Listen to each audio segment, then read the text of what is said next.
Ada imbalan yang saudara terima? Siapa yang mulia? Ada imbalan yang saudara terima? Tidak ada yang mulia. Hah? Adakah imbalan yang saudara terima? Hakim cecar Satpam perihal tak melapor ketua RT saat DVR CCTV diganti. Hakim Ahmad Suhel mencecar Satpam Komplek Polri, Duren 3, yang hadir jadi saksi untuk terdakwa Arif Rahman di PN Jaksel pada Jumat 25 November hari ini. Salah satu Satpam yang dicecar adalah Abdul Jafar yang memang bertugas pada 9 Juli 2022. Hakim mengkritisi sikap Satpam yang tidak melapor ke ketua RT setempat padahal DVR CCTV diganti.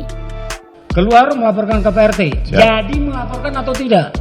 Tidak yang mulia. Kenapa tidak jadi? Pada waktu mereka melakukan pergantian, saudara tidak awasi.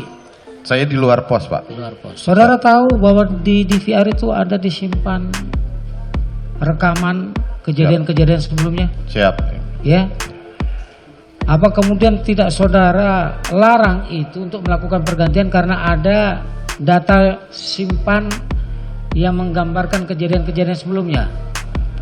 Kalau kejadian sebelumnya, Atau saudara tidak ambil pusing kalau mau diganti atau tidak diganti? kalau memperbagus kualitas gambar, saya pikir itu lebih bagus itu, Pak, yang mulia. Hakim kemudian memastikan apakah Satpam tersebut menerima imbalan untuk alasan tutup mulut. Ada imbalan yang saudara terima? Siapa yang mulia? Ada imbalan yang saudara terima? Tidak ada yang mulia. Hah? Tidak ada sama sekali. Lah kok kenapa bisa saudara kasihkan seperti itu? Tidak yakin dengan jawaban saksi, Hakim kembali menegaskan sikap Satpam tersebut. Tidak mencurigai kalau itu ada alat untuk merekam di situ. Saya sempat curiga pas pergantian. Kalau itu. saudara curiga, tadi sudah dari awal saudara katakan bahwa saudara akan melapor ke RT, tapi dilarang.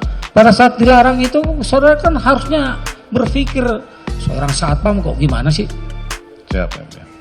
Ya, makanya saya tanyakan, ada imbalan yang saudara terima? Tidak ada yang mulia. Tidak Sama ada. sekali.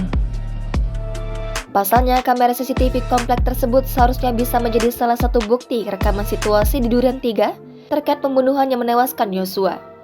Diketahui, dalam kasus ini, Arif disebut jaksa telah mematahkan laptop yang sempat digunakan untuk menampung salinan rekaman CCTV di sekitar rumah Verdi Sambo saat peristiwa penembakan Yosua di rumah dinas Verdi Sambo di Kompleks Polri Duren 3, Jakarta Selatan pada Jumat 8 Juli lalu. Arif didakwa jaksa telah melakukan perintangan proses penyidikan pengusutan kematian Yosua bersama Verdi Sambo, Hendra Kurniawan, Agus Nurpatria, Baikuni Wibowo, Cuk Putranto, dan Irfan Widianto. 7 terdakwa dalam kasus ini dijerat pasal 49 Junto pasal 33 Undang-Undang Nomor 19 Tahun 2016 tentang perubahan atas Undang-Undang Nomor 11 Tahun 2008 tentang ITE, Junto pasal 55 ayat 1 ke 1 KUHP.